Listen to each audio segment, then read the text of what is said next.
Hello साथियों, नमस्कार। आप सभी का स्वागत है आपके अपने यूट्यूब चैनल सिलेक्शन पॉइंट पर। तो दोस्तों, आज हम लेकर आए हैं राजस्थान के प्रमुख राजवंश से संबंधित क्लास, और इसमें जो सबसे पहले हमारा राजवंश रहेगा वो होगा गुहिल राजवंश। ठीक है दोस्तों, और इन क्लासों में भी उसी प्रकार हम किसी चीज़ के बारे में या किसी वंशज के बारे में या किसी शासक के बारे में विस्तार पूर्वक अध्ययन करेंगे, जिस प्रकार हमने प्राचीन सभ्यताओं से संबंधित हमारी क्लासों में किया था। और जो हमारी इससे पहले की यानी कि लास्ट क्लास थी, उस क्लास में मैंने आपको एक जानकारी देना भूल गया था। वो ये थी कि उस क्लास की जो पीडीएफ है या अन्य जो हमारी 5 क्लास है उनकी जो पीडीएफ है वो हमारे टेलीग्राम चैनल पर अपलोड कर दी गई है। उसका लिंक यूट्यूब चैनल के डिस्क्रिप्शन में दिया हुआ है। ठीक है दोस्तों, तो चलिए हम आज की हमारी क्लास को शुरू करते हैं।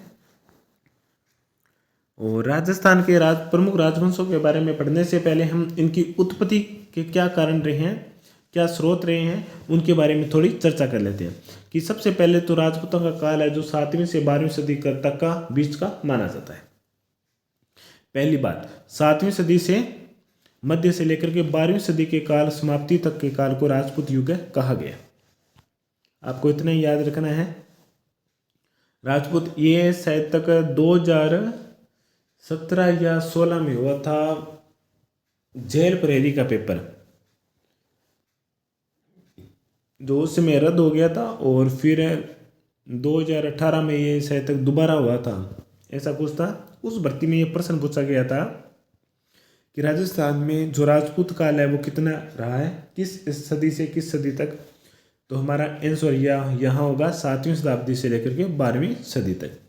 ये क्लास सेकंड ग्रेड और फर्स्ट ग्रेड और रीट तीनों के लिए बहुत कारगर सिद्ध होगी, क्योंकि आपको पता है सेकंड ग्रेड और फर्स्ट ग्रेड में पहले जो मुगल राजपूत संबंध थे उनसे संबंधित ही जो शासक थे उनके बारे में पूछा जाता था। अब उन्होंने क्या कर दिया, सिलेबस का थोड़ा विस्तार से कर दिया है, और उसमें राजस्थान के प्रमुख राजपूत राजवंशीय शब्द का प्रयोग या टॉपिक का प्रयोग कर लिया गया। ठीक है, 12वीं सदी तक इसलिए माना जाता है क्योंकि इसमें पृथ्वीराज चौहान और तराइन का युद्ध हुआ था मोहम्मद गौरी के बीच में। प्रथम युद्ध पृथ्वीराज चौहान जीता था और द्वितीय युद्ध मोहम्मद गौरी, और मोहम्मद गौरी के जीतने के साथ ही उन्होंने दिल्ली पर पहले गुलाम वंश का, या ऐसा माना जाता है कि सल्तनत काल रही थी 1526 तक, और उसके बाद में वहाँ पर किसका अधिकार हो गया था, मुगलों का।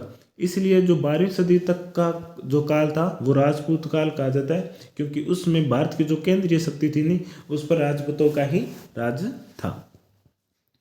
ठीक है, गौरी शंकर हीराचंद ओझा क्या कहते हैं तथा सीवी वेद भी क्या कहते हैं कि राजपूतों की को भारतीय वैदिक आर्य थे, उनके क्षत्रिय वर्ण की संतान को माना जाता है। क्षत्रिय वर्ण की संतान को माना जाता है, ये बात किसने कही थी, गौरी शंकर हीराचंद ओझा एवं सीवी वेद ने।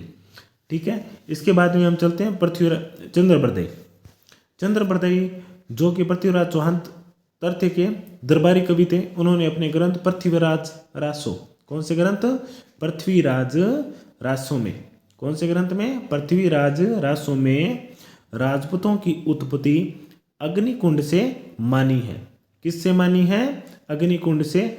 इसके पीछे किस प्रकार यज्ञ हुए हैं, वो महर्षि थे, वो यज्ञ करते थे, और जो राक्षस प्रवृत्ति के इंसान थे या देते मान लो, वो उनके यज्ञ के कार्य को संपादन नहीं करने देते थे। तो इन्हीं राक्षसों को वध करने के लिए वो यज्ञ हुआ। दो, एक चौहान और एक चालुक्य, एक परमार और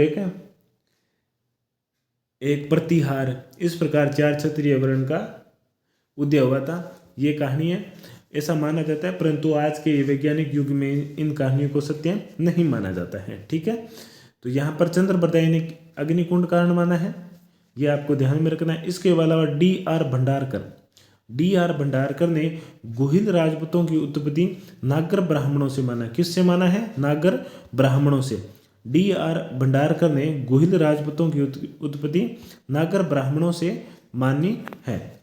इसके अलावा डी आर भंडारकर ने बिजोलिया शिलालेख में वासुदेव चौहान के उत्तराधिकारी सामंत, ये सामंत किसका उत्तराधिकारी हुआ है। अब ये प्रश्न ना आपके जो वंशज है उससे संबंधित भी हो गया। जैसे चौहान वंश, चौहान वंश में वासुदेव चौहान का उत्तराधिकारी कौन था? सामंत को। वत्स गोत्रीय ब्राह्मण, कौन से गोत्रीय? वत्स गोत्रीय ब्राह्मण।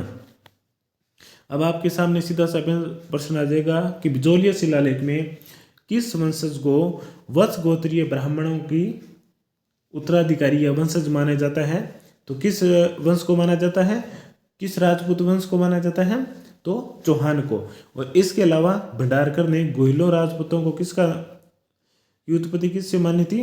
नागर ब्राह्मणों से मानी थी। इसके बाद में हम बात करते हैं महाराणा कुंभा ने जयदेव के गीत गोविंद पर एक टीका लिखा था जिसका नाम था रसिक प्रिया में। उन्होंने गोहिलोत को नागर ब्राह्मण गोहदत्त की संतान माना था और यही मत गोपीनाथ शर्मा ने भी दिया था। ठीक है, किसने दिया था? गोपीनाथ शर्मा ने। महाराणा कुंभा ने जयदेव के गीत गोविंद पर टीका लिखते हुए कहा था कि जो गोहिल है वो नागर ब्राह्मण गुहेदत्त, नागर ब्राह्मण कौन से? गुहेदत्त की संतान है। गोपीनाथ शर्मा भी इसी मत को स्वीकृत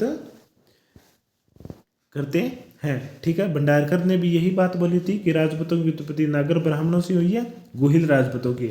और महाराणा कुंभा ने जयदेव के गीत गोविंद पर जो टीका लिखा गया था उसमें भी यही माना कि जो गुहिल है वो नागर ब्राह्मण गुहेदत्त की संतान है।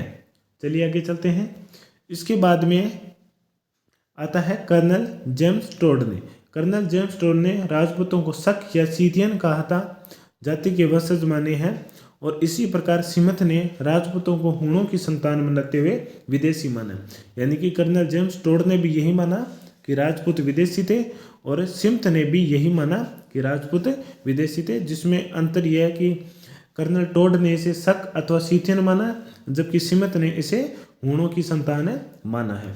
ये था हमारा राजपूतों की उत्पत्ति से संबंधित। इसमें पहला प्रश्न तो यही है कि भी राजपूतों का काल 7 से 12, किस ने राजपूतों की उत्पत्ति को अग्निकुंड से माना है? तब हमारा आंसर क्या रह जाएगा? पृथ्वीराज चंद्रप्रदाय ने, जिन्होंने पृथ्वीराज रासों में इस बात का वर्णन किया। इसके अलावा भंडारकर ने गुहिल जातों को नागर ब्राह्मण माना, लेकिन महाराणा कुंभा ने भी जयदेव के गीत गोविंद टीका में भी यही कहा था कि जो गुहिल है वो नागर ब्राह्मणों के वंशज हैं। और बिजोलिया शिलालेख में क्या कहा गया कि जो वासुदेव चौहान है उनके जो उत्तराधिकारी हुए सामंत नाम का एक जो उत्तराधिकारी है, उन्होंने स्वयं को वत्स गोत्रीय ब्राह्मण माना है। कर्नल टोड ने विदेशी माना है और सिमथ ने भी विदेशी माना है। चलिए दोस्तों, अब हम जो हमारा पहला वंश है वो है गुहिल वंश, और गुहिल वंश के बारे में हम बड़े ही आराम से और विस्तार पूर्वक से इन पर हम अध्ययन करते हैं। ठीक है, चलिए। अबुल फजल ने गुहिल वंश को ईरान के शासक नौशेखा से संबंधित करता है। पहला पॉइंट क्या है कि अबुल फजल, ये अबुल फजल कौन है? अकबर का दरबारी। इन्होंने क्या कहा था कि गुहिल वंश है ना वो ईरान के शासक नौशेखा से संबंधित करता है। जेम्स टोड ने इन्हें वल्लभी के शासकों से संबंधित की है। अब ऊपर तक तो पर्टिकुलर किसी वंशज का जिक्र नहीं होकर पूरे राजपूत समाज की बात की गई थी। अब सिर्फ और सिर्फ किसकी बात हो रही है? गुहिल वंश की। तो गुहिल वंश में जेम्स टोड ने इन्हें वल्लभी के शासकों से संबंधित मानते हैं। इसके अलावा गोपीनाथ शर्मा एवं मोहनोत नैन सिंह, ये नैन सिंह जो जसवंत सिंह के दरबारी कवि थे, इन्होंने इन्हें ब्राह्मण वंशीय माना है। इसके अलावा गौरी शंकर हीराचंद ओझा ने जो मानता है कि 566 ईसा पूर्व में लगभग गुहिल ने अपना शासन स्थापित किया था और गुहिल के बाद बप्पा मेवाड़ का शासक बना था। ठीक है, ये गुहिल है मेवाड़ के जो वंशज है, ये आगे 2 शाखाओं में बन जाएंगे। एक शाखा हो जाएगी रावल, एक शाखा तो हो गई रावल शाखा, और दूसरी शाखा कौन हो जाएगी? सिसोदिया। ठीक है, गौरी शंकर हीराचंद ओझा ने यह माना है कि 566 ईस्वी में लगभग गुहिल ने अपना शासन स्थापित किया था और उसी के नाम पर इस वंश का नाम गुहिल रखा गया था, जिसका एक प्रतापी राजा हुआ था बप्पा रावल, जिसे कालभोज की उपाधि भी दी गई थी। ठीक है, यह था गुहिल वंशों के बारे में सामान्य जानकारी। अबुल फजल ने इन्हें ईरान के शासक नौशेखा से तुलना की है। जेम्स टोड ने इन्हें वल्लभी के शासक से तुलना की है। गोपीनाथ शर्मा एवं मोहनत नैणसी ने इसे ब्राह्मण वंशीय माना है। और गौरी शंकर हीराचंद ओझा है, उन्होंने इन्हें गुहिल नामक एक शासक था, उसने इस वंश की नींव रखी, या प्रथम व्यक्ति था, और उसी के नाम से ये शाखा गुहिल के नाम से प्रसिद्ध हो गई। और आगे जाके ये शाखा दो भागों में बंट गई, एक शाखा रावल और दूसरी शाखा सिसोदिया। कौन कौन सी शाखा हो जाएगी? एक शाखा हो जाएगी रावल, कौन सी शाखा? रावल शाखा, और दूसरी हो जाएगी सिसोदिया, कौन सी? सिसोदिया। इन दो शाखाओं में बंट गया। ठीक है, ये किस प्रकार बंटे हैं, इनके कौन कौन से शासक हैं, उनके बारे में हम आगे नेक्स्ट पढ़ते हैं। ठीक है, सबसे पहले हम बात करते हैं बप्पा रावल की।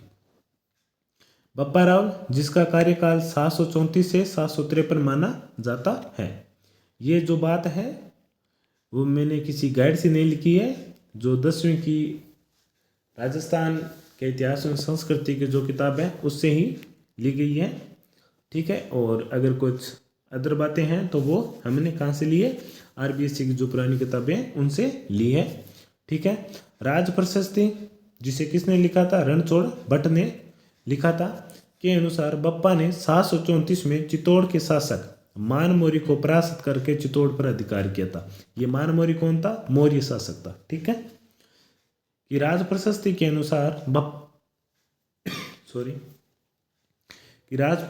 अनुसार बप्पा ने 734 में चित्तौड़ के शासक मानमोरी को परास्त करके चित्तौड़ पर अपना अधिकार कर लिया था। बप्पा ने अपनी जो राजधानी बनाई थी वो कौन सी थी? नागदा। कौन सी थी? नागदा। ठीक है, आगे चलते हैं। बप्पा ने कैलाशपुरी में एकलिंग जी, जो किस संप्रदाय से संबंधित है? लकुलिस संप्रदाय से। अब ये चीज़ विशेष रूप से ध्यान में रखना, हम सिर्फ इतना पढ़ लेते हैं कि एकलिंग जी का मंदिर का निर्माण करवाया था, और ये एकलिंग जी गोहिल के शाखा के कुल देवता है, परंतु आपको ये चीज़ ध्यान में रखनी है कि किस संप्रदाय से संबंधित है? लकुलिस। एक भर्ती में मुझे याद नहीं आ रहा है कौन सी भर्ती थी, उसमें ये पूछा गया प्रश्न है कि गुहिल शाखा के जो कुल देवता है एकलिंग जी, वो किस संप्रदाय से संबंधित है? तब हमारा आंसर यहाँ पर क्या होगा? लकुलिस संप्रदाय सही होगा। ठीक है, चलिए आगे। बप्पा रावल ने एकलिंग जी का मंदिर भी बनाया था, नागदा को अपनी राजधानी बने। ये नागदा वही है जहाँ पर सास बहू का मंदिर प्रसिद्ध है। और ये जो सास बहू का मंदिर है, थोड़ा आ ही गए हैं तो इस मुद्दे पर थोड़ी चर्चा भी कर लेते हैं। सास बहू का मंदिर कहाँ पर है? नागदा, उदयपुर में है। और यह मंदिर मूल रूप से भगवान विष्णु को समर्पित है। किसे? भगवान विष्णु को समर्पित है। ठीक है, आगे ज़्यादा चर्चा नहीं करेंगे, नहीं तो बात हमारी आगे बढ़ जाएगी। ठीक है, अभी हम सिर्फ राजवंशों से संबंधित क्लास है, तो इसमें सिर्फ राजवंशों की ही जानकारी का अध्ययन करेंगे। इसके अलावा गौरी शंकर हीराचंद यह भी कहता है कि बप्पा का जो वास्तविक नाम था वो कालभोज था। क्या नाम था? कालभोज। और बप्पा उसकी कालभोज की उपाधि थी। अब देखो, इतिहास है, अनुमान लगाया जा सकता है कि ऐसा होगा। हो सकता है कि कालभोज उनका वास्तविक नाम था, हो सकता है बप्पा रावल उनका वास्तविक नाम था। लेकिन श्यामल दास के अनुसार बप्पा किसी राजा का नाम नहीं है, अपितु ये क्या है? खिताब था। ये भी गौरीशंकर के समर्थक में है। इसके अलावा इतिहासकार सीवी वैद्य ने भी कहा था कि बप्पा की तुलना चार्ल्स मार्टेल से की थी। किससे की थी? चार्ल्स मार्टेल से की थी। ठीक है दोस्तों, ये था हमारा बप्पा रावल के बारे में सामान्य जानकारी कि बप्पा रावल राज प्रशस्ति के अनुसार उन्होंने मौर्य शासक मानमौरी को पराजित करके चित्तौड़ पर अपना अधिकार किया था। इसके बाद में उन्होंने क्या किया, बप्पा ने अपनी राजधानी नागदा बनाया और इसके अलावा उन्होंने कैलाशपुरी में एकलिंग जी का मंदिर भी बनाया। अब कोई कहता है कि उनका नाम काल भोज था और कोई कहता है उनका नाम बप्पा रावल था, तो ये कोई ज़्यादा इम्पोर्टेंट नहीं है। यहाँ पर अगर ये इम्पोर्टेंट पूछा जाए तो मैं बता देता हूँ आपको कौन कौन से हैं। नंबर ये ठीक है, 1 नंबर, 2 नंबर भी ठीक है, 3 नंबर भी ठीक है। ठीक है, उसके अलावा ये लास्ट वाली बात, इतिहासकार सीवी वेद ने बप्पा रावल की तुलना किससे की थी? यह सीवी वेद के अनुसार चार्ल्स मार्टेल की तुलना किससे की गई है? तो यहाँ पर उत्तर हमारा हो जाएगा बप्पा रावल, अन्यथा अगर बप्पा रावल ऑप्शन नहीं है तो काल भोज हो जाएगा। ठीक है, अब उसके बाद में हम बात करते हैं जयतर सिंह के बारे में। किसके बारे में? जयतर सिंह के बारे में। जयतर सिंह का जो कार्यकाल है वो 1213 से लेकर के 1253 तक रहा है। इनके बीच में बप्पा रावल के बाद में और भी शासक हुए हैं, परंतु उन किताबों में वो दिया हुआ नहीं था, तो मैंने गाइडों से उठाया भी नहीं है, क्योंकि उसमें सेकंड ग्रेड का जो सिलेबस है वो बहुत बड़ा है। तो हमारा जो प्रश्न आने वाला है, 1 आए या 2 आए, वो इसमें से आ जाएगा और हमारा प्रश्न भी सही हो जाएगा। तो हमें फालतू की चीज़ें क्यों पढ़नी है? हमें ज्ञान का भंडार नहीं बनना है, हमें सिर्फ इतना ही ज्ञान चाहिए जिससे हमारा एग्ज़ाम हमारा क्लियर हो जाए। ज्ञान प्राप्त करने के लिए तो जिंदगी बहुत है। ठीक है, जयतर सिंह के बारे में क्या बात है, चलिए अध्ययन करते हैं। जयतर सिंह का कार्यकाल हमने देख लिया 1213 से लेकर के 1253 तक। जयतर सिंह ने परमारों से चित्तौड़ छीनकर उसे अपनी राजधानी बनाई। जयतर सिंह ने किसे अपनी राजधानी बनाई थी? चित्तौड़ को। ठीक है, चलिए आगे चलते हैं। 1227 में भूताला के युद्ध में दिल्ली के गुलाम वंश इल्तुतमिश की सेना को परास्त भी किया था, और जिसका वर्णन जय सिंह सूरी के ग्रंथ हमीर मद मर्दन। अब यहाँ पर यह भी ध्यान में रख लेना, हमीर मद मर्दन किसका ग्रंथ है? जय सिंह सूरी का। उसमें उन्होंने वर्णन किया है कि किस प्रकार भूताला का युद्ध में 1227 में जयतर सिंह ने दिल्ली के गुलाम वंश के शासक इल्तुतमिश को पराजित किया था। इसी ग्रंथ में इल्तुतमिश को हमीर कहा गया है। क्या कहा गया है? हमीर कहा गया है। ठीक है दोस्तों, चलिए आगे चलते हैं। आगे क्या कहते हैं कि गौरी शंकर हीराचंद ओझा के अनुसार जयतर सिंह दिल्ली के गुलाम वंश के सुल्तानों में के समय मेवाड़ के राजाओं में सबसे प्रतापी और बलवान शासक माना जाता था। ठीक है, तो गौरी शंकर हीराचंद ओझा ने किसे दिल्ली के सल्तनत काल में मेवाड़ का सबसे शक्तिशाली शासक माना था? जयतर सिंह ने। अब जयतर सिंह के बारे में कौन कौन सी बातें हैं? जयतर, चित्र, इल्त, जैसे तय आ रहा है ना, इसे कॉमन, इसी से हमके थोड़ी ट्रिक बन जाती है। तो थोड़ा अगर कई बार सीधा अगर वो चीज़ याद नहीं है तो ट्रिक से याद आ जाता है यार, जयतर चित्र, ऐसे करके हम याद करके हम अपना काम निकाल सकते हैं, प्रश्न को सही कर सकते हैं। तो जयतर सिंह ने किसे राजधानी बनाई थी? चित्तौड़ को। जयतर, चित्र, भूत, इल्तु, भूत, इत, जयतर, चित्र, भूत, इत, जयतर, चित्र, भूत, इत। जयतर सिंह चित्तौड़ की राजधानी, भूताला का युद्ध, इल्तुतमिश को परास्त किया था। ठीक है, उसके बाद में हम बात करते हैं रावल रतन सिंह के बारे में। किसके बारे में? रावल रतन सिंह। रावल रतन सिंह जो 1302 से 1303 के बीच में रहा था। ये रावल रतन सिंह था, ये जो गुहिल वंश की जो शाखा है रावल, उस रावल शाखा का ये अंतिम शासक था। कैसे था? ठीक है, 1303 में अलाउद्दीन खिलजी के साथ युद्ध करते हुए इन्होंने वीर गति को प्राप्त किया था। रतन सिंह के बारे में ज़्यादा कुछ बातें नहीं है। रतन सिंह इतिहास में इसके लिए चर्चित हुआ था रानी पद्मिनी के कारण, जो सिंहल द्वीप जो वर्तमान में श्रीलंका है वहाँ की राजकुमारी थी, और इनका विवाह रतन सिंह के से हुआ था। और ये एक लंबी कहानी है कि वहाँ से सिंहल द्वीप से एक तोता आया, जो बोलने वाला तोता होता है ना, गागरोनी तोता, वो आया और उन्होंने बताया रतन सिंह को कि हमारी राजकुमारी इतनी सुंदर है। तो रतन सिंह ने उनसे विवाह कर लिया। कोई कहते हैं कि रतन सिंह वहाँ पर 12 साल रहा था। देखो इतिहासकार है, कोई किसी नज़रिए से कहानी को रख रहा है, कोई किसी नज़रिए से, हमें उनकी जाल में नहीं पड़ना है। हमें इतना याद रखना है कि रतन सिंह के समय अलाउद्दीन खिलजी ने 1303 पर चित्तौड़ पर आक्रमण किया था और चित्तौड़ पर अपना अधिकार किया था, और ये मेवाड़ का प्रथम शाखा था जो 1303 में हुआ था। रतन सिंह और अपने साथियों गोरा और बादल, ये गोरा और बादल कौन है, तो ये रानी पद्मिनी के, न कि रतन सिंह के, रानी पद्मिनी के मामा और मामे का बेटा भाई था, जिन्होंने युद्ध करते हुए अपने आप को बलिदान किया था, न्यौछावर किया था, केसरिया किया था। ठीक है, तो इनके बारे में ये इतनी बात है। और 1540 में मलिक मोहम्मद जयसी का द्वारा लिखित एक ग्रंथ है पद्मावत, उसमें अलाउद्दीन ने चित्तौड़ पर आक्रमण किया और रावल रतन सिंह की रानी पद्मिनी को प्राप्त करने का कारण बतलाया गया है कि 1540 में जो ग्रंथ लिखा गया। अब देखो कि कोई बात कैसे सत्य हो सकती है, अगर हम प्रत्यक्ष आंखों से देखा हुआ तब हम यूं मान लेते हैं कि भाई ये सत्य है, परंतु ये देखो 1303 की बात और ये 1540 में लिखते हैं।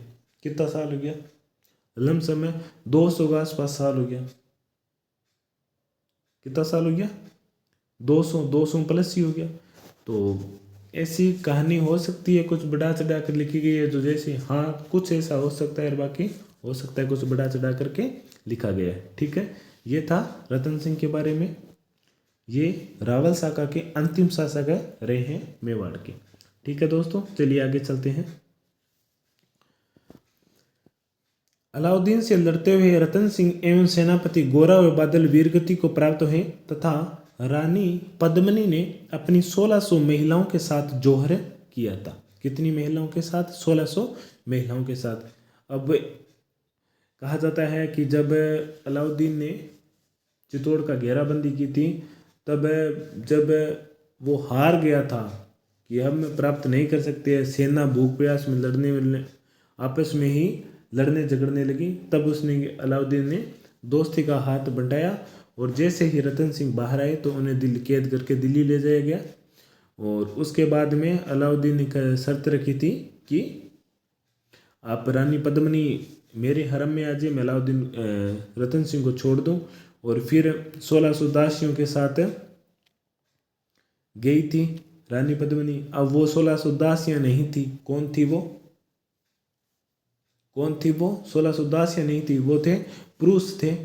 और 1600 पुरुष थे प्लस उन्हें दो दो पकड़ने वाले, तो ऐसे करके लगभग 4-5 हज़ार की एक सेना लेकर गई थी। अब इतिहासकार देखो लिखने की उनकी शैली है, किस प्रकार लिखते हैं। अब मैं आपको गौर करवाता हूँ कि उन्होंने ये बात बोली थी कि वो अपने साथ 1600 दासियां लेके गए, लेकिन दासियों के रूप में क्या थे, उनके सैनिक थे। और रानी पद्मिनी ने जो जोहर किया था वो 1600 दासियों महिलाओं के साथ किया था। और ये 1600 वैसे हो सकता है कि ये 1600 महिलाएं कौन है, उन 1600 सैनिकों की महिला है। परंतु बात सोचने वाली ये भी है कि केवल वो 1600 सैनिक ही नहीं गए थे, उनके साथ सेना और भी थी, क्योंकि 1600 पालकियां थी और उन 1600 पालकियों को उठाने वाले, एक पालकी को 2 उठाते हैं तो 1600 दूनी 3200, यानी कि लमसम 5000 के आसपास से सैनिक थे। पता नहीं क्या है, परंतु कुछ देखो स्थिति को तोड़ मरोड़ कर भी रखा जाता है, क्योंकि उसमें प्रत्यक्षदर्शी तो था नहीं कोई, और प्रत्यक्षदर्शी था तो वो अब तक रहा नहीं। ठीक है, तो इतिहास ऐसा ही है, इसका अर्थ यही है कि ऐसा ही था, इसे जोड़ तोड़ कर थोड़ा अनुमान लगा कर लिखा जाता है। ठीक है,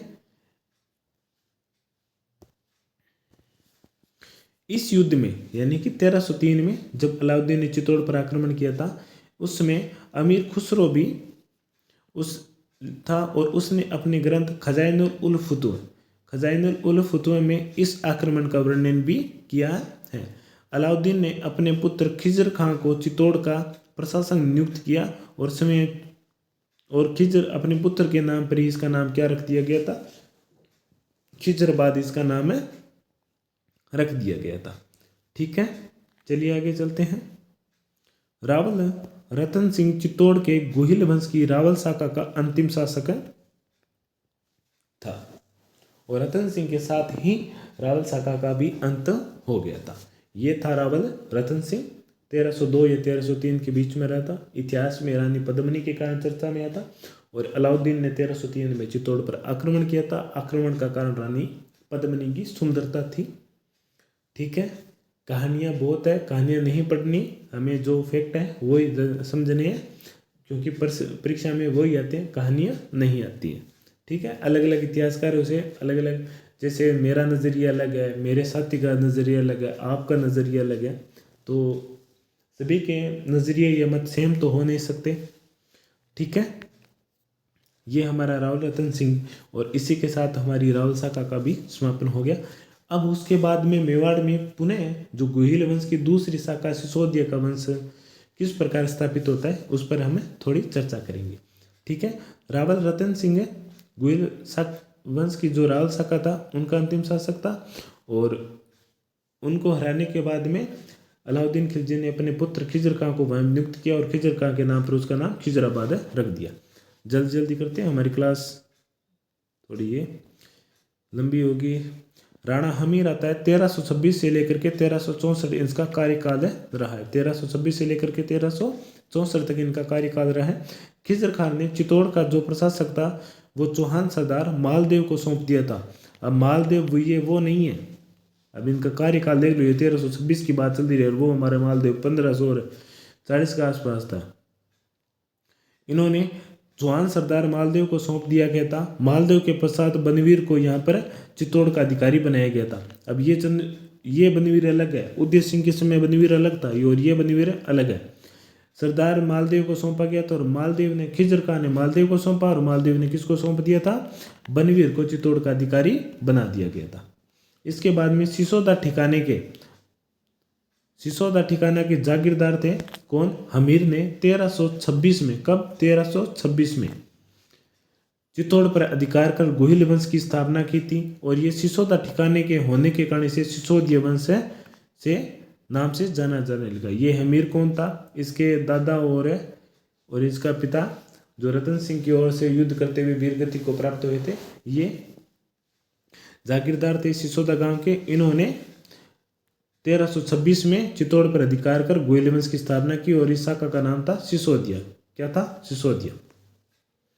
हमीर के दादा लक्ष्मण सिंह अपने पुत्रों के साथ अलाउद्दीन खिलजी के विरुद्ध युद्ध लड़ते हुए वीर गति को प्राप्त हुए। हमीर के दादा लक्ष्मण सिंह कौन थे? लक्ष्मण सिंह थे, वो अपने पुत्र यानी कि हमीर के पिता के साथ अलाउद्दीन खिलजी के विरुद्ध युद्ध लड़ते हुए वीर गति को प्राप्त हो गए थे। ठीक है, इसके अलावा हमीर को मेवाड़ का उद्धारक कहा जाता है, क्योंकि मेवाड़ में उन्होंने वापस राजपूत वंशज और गोहिल वंश की सिसोदिया शाखा की स्थापना की थी, इसलिए इसे मेवाड़ का उद्धारक कहना लाजमी बनता है। ठीक है, इसके अलावा राणा हमीर को विषम घाटी पंचानन यानी कि विकट आक्रमण के समय सिंह के सदृश राणा हमीर को विषम घाटी पंचानन क्या कहा जाता है? विषम घाटी पंचानन की संज्ञा राणा कुंभा ने अपनी जो कीर्ति स्तंभ प्रशस्ति है जो अत्रि और महेश भट्ट के द्वारा, अत्रि और उसके पुत्र महेश भट्ट के द्वारा लिखी गई थी, उसमें राणा हमीर को विषम घाटी पंचानन यानी कि विकट आक्रमण के समय सिंह के समान सदृश माना बताया गया है। ठीक है, हमीर ने सिंगरौली के युद्ध में मोहम्मद बिन तुगलक की सेना को भी परास्त किया था, और हमीर के बाद में मेवाड़ का क्षेत्र सिंह मेवाड़ का शासक बना था। ये थे सिसोदिया गोहिल वंश की सिसोदिया वंश के संस्थापक राणा हमीर। ठीक है, इन्होंने जब चित्तौड़ पर अलाउद्दीन ने आक्रमण कर लिया, उस पर अधिकार कर लिया, उसने बाद में अलाउद्दीन ने उसका राज जो खिजर खान को दे दिया। खिजर खान ने मालदेव को और मालदेव ने बनवीर को। उसके बाद में सिसोदा ठिकाना के हमीरदेव ये हमीर सिंह और ये लक्ष्मण सिंह के पुत्र थे, और जो लक्ष्मण सिंह अलाउद्दीन के खिलाफ युद्ध में वीरगति को प्राप्त हुए, रतन सिंह की तरफ से लड़ते हुए उन्होंने 1326 में यहाँ पर मेवाड़ में गोहिल वंश की स्थापना की थी, और ये शाखा सिसोदिया थी। और इसके अलावा हमीर को मेवाड़ का उद्धारक भी कहा जाता है। और राणा कुंभा की प्रशस्ति कीर्ति स्तंभ में इन्हें विषम घाटी पंचानन कहा गया। इसके अलावा सिंगरौली के युद्ध में, कौन से युद्ध में? सिंगरौली के युद्ध में मोहम्मद बिन तुगलक को भी पराजित किया था। हमीर के बाद में छेत्र सिंह मेवाड़ का शासक बना था, और छेत्र सिंह के बाद मेवाड़ का शासक बना था लाखा। लाख रुपए को काम करवाए, लाख रुपए को काम करे, और लाख रुपए को काम करा करे। एक तो बना दी झील पिछोला, और जावर की जो शीशा जस्ता की खान थी वहां पर खनन की कार्य प्रारंभ हुआ था। 2 लाख रुपए का काम करवाया। ठीक है, इस याद रखने के तरीके कैसे भी याद रखो। महाराणा लाखा 1382 से 1421 तक इनका कार्यकाल रहा है। 1382 में लाखा मेवाड़ का शासक बना था। मारवाड़ के शासक रावचुंडा की पुत्री एवं रणमल की बहन हंसाबाई का विवाह है लाखा के पुत्र चुंडा के साथ होना था, मगर परिस्थिति वश वो क्या स्थिति रही है, जैसे माना तो ये जाता है कि रावचुंडा ने अपने पुत्र रणमल को भेजा था कि वो रिश्ता लेकर जाए हंसाबाई का लाखा के पास, नारियल लेकर आए। और ये नारियल था तो किसके लिए? चुंडा के लिए, लेकिन वो दरबार में लाखा के पास दे दिया गया। तब लाखा ने मजाक में कह दिया था कि अब बुढ़ा बार ने कुण नारियल माने भेजो है। परंतु राजपूत थे, वो अपनी आन बान और शान के धनी थे, तो उन्होंने कहा दिया कि ठीक है, हम अपनी पुत्री का विवाह चुंडा के साथ ना करके लाखा के साथ करेंगे, परंतु हमारी शर्त ये है कि हंसाबाई का जो पुत्र होगा ना वही मेवाड़ का उत्तराधिकारी होगा। और इसी के साथ चुंडा का जो लाखा का योग्य पुत्र था उसे उत्तराधिकारी से वंचित होना पड़ा। और ये रावचुंडा ने प्रतिज्ञा ली थी कि मैं आजीवन ब्रह्मचारी रहूँगा और इस ताज पर, इस सिंहासन पर नहीं बैठूंगा, और जो इस सिंहासन पर बैठेगा मैं उसकी रक्षा करूंगा। और ये सी प्रतिज्ञा किसने ली थी महाभारत में? भीष्म पितामह ने। इसलिए इसे राजस्थान का भीष्म पितामह या मेवाड़ का भीष्म पितामह कहा जाता है। ठीक है, चलिए बात करते हैं। इस विवाह की शर्त थी कि मेवाड़ का जो उत्तराधिकारी है हंसाबाई का पुत्र होगा। जब लाखा के योग्य पुत्र चुंडा को राज्याधिकार से वंचित होना पड़ा। ठीक है, चुंडा को राजस्थान का भीष्म पितामह कहा जाता है क्योंकि इन्होंने आजीवन ब्रह्मचार्य और सिंहासन पर जो बैठेगा उसकी रक्षा करने की भी प्रण लिया था। इसके बाद में लाखा के समय बोला था ना 2 लाख रुपए का में जावर माइंस से चांदी और शीशा जस्ता निकालना प्रारंभ हुआ था, और लाखा के समय ही एक बंजारे ने पिछोला झील का निर्माण करवाया था। यह था लाखा का कार्यकाल। लाखा जो छेत्र सिंह के बाद में बना था 1382 से 1421, और इसका विवाह राव चुंडा की पुत्री और रणमल की बहन जो मारवाड़ के शासक हैं हंसाबाई से विवाह हुआ, और उनका पुत्र ही मेवाड़ का उत्तराधिकारी बना, जिसके कारण जो लाखा का योग्य पुत्र था उसका भी नाम है रावचुंडा था। उन्होंने प्रतिज्ञा ले ली कि वो सिंहासन को नहीं अपनाएगा और न ही विवाह करेगा। ठीक है, और इनके समय 2 काम हुए थे। लाखा के समय जावर माइंस और से चांदी व शीशा निकाला गया था और निकलना शुरू हुआ था, और लाखा के समय एक बंजारे ने पिछोला झील भी बनाई थी। तो आज की क्लास थोड़ी लंबी हो गई है, तो हम सिर्फ महाराणा मोकल के बारे में ही चर्चा करेंगे। उसके बाद में हम हमारी नेक्स्ट क्लास जो रहेगी वो महाराणा कुंभा से संबंधित रहेगी। चलिए जल्दी कर लेते हैं इनके बारे में। महाराणा मोकल कौन है? 1421 से 1433 के बीच में इनका कार्यकाल रहा है। ये कौन है महाराणा मोकल? ये हंसाबाई और लाखा का पुत्र था जो 12 वर्ष की अल्प आयु में मेवाड़ का शासक बना था। अब जैसे अल्प आयु है तो रावचुंडा ने जो प्रतिज्ञा की ली थी उस पर वो कार्य करेंगे, और उन्होंने इसका एक सेवक या पूरे एक साथी बनकर इन्होंने राव मोकल को संभाला था। अल्प आयु के कारण चुंडा को इसका संरक्षक बनाया गया था, परंतु जब चुंडा को लगा कि हंसाबाई उन पर संदेह करती है तो मेवाड़ छोड़कर कहाँ चला गया था? मांडू चला गया था। देखो, मन में ऐसे राग द्वेष उत्पन्न होते रहते हैं कि भाई मेरा बेटा छोटा है, जो चुंडा था वो तो असली शासक था, वो क्यों ऐसे छोड़ सकता है, हो सकता है उसे मार के उस पर राज कर ले। तो इसी से परेशान होकर रामचुंडा ने क्या किया था, वो मेवाड़ को त्याग करके मांडू चले गए थे। ठीक है। मोकल के समय मालवा के सुल्तान ने मेवाड़ के राज्य पर स्थित गागरोन दुर्ग पर भी अधिकार कर लिया था। मोकल ज़्यादा योग्यशाली नहीं था, उम्र कम थी, ठीक है। मोकल के समय मालवा के सुल्तान ने आक्रमण कर गागरोन दुर्ग पर अपना अधिकार कर लिया था। इसके बाद में गुजरात के सुल्तान ने मेवाड़ राज्य के डूंगरपुर, केलवाड़ा और देलवाड़ा क्षेत्र पर भी अधिकार कर लिया था, ठीक है। ये मोकल के समय मेवाड़ के बहुत सारे हिस्सों पर आसपास के शासकों ने नियंत्रण कर लिया था, ठीक है। सबसे पहले मालवा के सुल्तान ने गागरोन पर अधिकार किया, उसके बाद गुजरात के शासकों ने डूंगरपुर, केलवाड़ा और देलवाड़ा क्षेत्र पर, और इसके बाद बूंदी के हाड़ाओं ने मांडलगढ़ पर भी अपना अधिकार कर लिया। इसके अलावा नागौर के मुस्लिम शासकों ने उत्तरी पश्चिमी भाग पर अधिकार कर लिया, कि यानी कि मेवाड़ के जो उत्तर पश्चिमी भाग था वहाँ पर भी नागौर का में एक मुस्लिम सत्ता का केंद्र था नागौर उस समय, वहाँ पर भी इसने मोकल के समय वहाँ के मुसलमान शासकों ने वहाँ पर अधिकार कर लिया था, ठीक है। और इसके बाद में हम बात करते हैं 1433 में मोकल की जीलवाड़ा में चाचा व मेरा ने महपा पंवार के साथ मिलकर हत्या कर दी थी। किसने की थी? चाचा एवं मेरा ने महपा पंवार के साथ मिलकर 1433 में जीलवाड़ा में हत्या कर दी।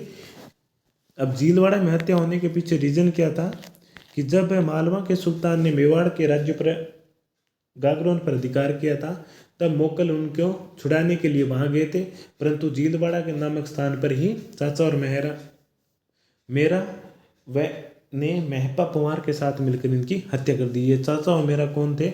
जो छत्र सिंह पड़ा था ना अपने लाखा से पहले, उनके औरस पुत्र थे, यानी कि उनके दासी के पुत्र थे। वो चाहते थे राज वो करें, इस कारण उन्होंने मोकल की हत्या कर दी थी। अब मोकल का जो उत्तराधिकारी था वो महाराणा कुंभा, जो उस समय भी वहीं पर था, परंतु जो उनके अन्य सरदार थे उन्होंने वहाँ से बचाकर ले आए थे, ठीक है दोस्तों। तो ये थी आज की हमारी क्लास मेवाड़ राजवंश से संबंधित, और आगे की जो नेक्स्ट क्लास रहेगी उसमें हम सिर्फ कुंभा के बारे में अध्ययन करेंगे, क्योंकि मेवाड़ में कुंभा, सांगा और प्रताप इनसे संबंधित ही प्रश्न ज़्यादा आते हैं, और इनके बारे में भी बहुत विस्तार पूर्वक से भी हम चर्चा करेंगे, ठीक है दोस्तों। अगर आपने अभी तक हमारे YouTube चैनल सिलेक्शन पॉइंट को सब्सक्राइब नहीं किया है तो उसे सब्सक्राइब कर लो और बेल आइकन को भी प्रेस कर दो, ताकि इसकी जो भी सूचना या जो भी वीडियो डाले उसकी अपडेट आपको लगातार प्राप्त होती रहे। और इन क्लासों की जो PDF है वो हमारे टेलीग्राम चैनल है सिलेक्शन पॉइंट का, वहाँ पर हम अपलोड कर देते हैं, वहाँ से आप इसे डाउनलोड कर सकते हैं, और उसका लिंक हमें YouTube चैनल के डिस्क्रिप्शन में दिया हुआ है, ठीक है दोस्तों। धन्यवाद। जय हिंद, जय भारत।